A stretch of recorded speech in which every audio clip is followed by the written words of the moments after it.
Hello guys. இப்போ இந்த வீடியோவில் பூட்ஸ்ட்ராப்பில் இருக்கிற காம்போனன்ட்ஸ் பற்றி பார்க்கலாம். ஓகேங்களா? ஸோ பூட்ஸ்ட்ராப்பில் டிஃப்ரெண்ட் டைப்ஸாக நிறைய காம்போனன்ட்ஸ் இருக்குது. நீங்கள் அவங்களோட அஃபிஷியல் வெப்சைட்டில் பார்த்தீங்க அப்படின்னா இந்த வெப்சைட்டில் காம்போனன்ட்ஸ் அப்படின்னு ஒரு விஷயம் இருக்கும். அதை நீங்கள் கிளிக் பண்ணி பார்த்தீங்கன்னா நிறைய இருக்கும். பார்த்தீங்கன்னா அலர்ட்ஸ் இருக்கும், பேட்சஸ் இருக்கும். பார்த்தீங்களா?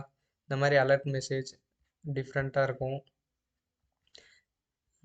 பார்த்தீங்களா? இந்த மாதிரியான மெசேஜஸ்லாம் இருக்கும். ஸோ இது எல்லாமே ரெடிமேடாக அவங்களே பண்ணி வச்சுருப்பாங்க. பூட்ஸ்ட்ராப்பே இந்த மாதிரியான காம்போனன்ட்ஸ்லாம் பண்ணி வச்சுருப்பாங்க. ஓகேங்களா? ஸோ நம்ம ஜஸ்ட் இதை காப்பி பண்ணி எடுத்து யூஸ் பண்ணாங்கன்னா மட்டும் போதும். ஸோ இந்த மாதிரி எல்லாமே அவங்களே ரெடிமேடாக பண்ணி வச்சுருப்பாங்க. ஜஸ்ட்டு காப்பி பண்ணி நம்மளுக்கு எப்படி வேணுமோ அப்படி எடிட் பண்ணிக்கலாம். இந்த கண்டென்ட்டை நம்ம எடிட் பண்ணிக்கலாம். அப்படி இல்லைன்னா இந்த ஐகானையும் எடிட் பண்ணிக்கலாம். ஸோ நம்மளுக்கு எப்படி வேணுமோ அப்படி எடிட் பண்ணிக்கலாம். ஸோ நம்ம புதுசாக ஒரு வெப்சைட் க்ரியேட் பண்ணுறோம் அப்படின்னா, ஸோ எல்லாமே ஃப்ரம் த ஸ்க்ராட்ச்லேருந்து நம்ம டெவலப் பண்ணணும் அப்படின்லாம் கிடையவே கிடையாது. ஸோ இந்த மாதிரியான காம்போனன்ட்ஸ் யூஸ் பண்ணி ரெடிமேட் காம்போனன்ட்ஸ் யூஸ் பண்ணி நம்மளால கம்ப்ளீட்டாக ரொம்ப ஈஸியாகவே க்ரியேட் பண்ணிக்க முடியும். ஸோ இதில் நிறைய விஷயம் இருக்கும். பார்த்தீங்கன்னா இவ்வளோ இருக்குது. அப்புறம் பேட்ஜஸ் கூட இருக்கும். ஸோ இந்த மாதிரியான பேட்சஸ் ஓகேங்களா? நோட்டிஃபிகேஷன் வந்தால் காட்டும் இல்லையா? ஸோ அந்த மாதிரி. ஸோ இதை நம்ம எப்படி வேணுமோ அப்படி மாடிஃபை பண்ணிக்கலாம். பார்த்தீங்களா? இந்த மாதிரியான பேட்சஸ். இது ஜஸ்ட் நம்ம இப்படி இங்கே காப்பி அப்படின்ற ஒரு பட்டன் இருக்கும்.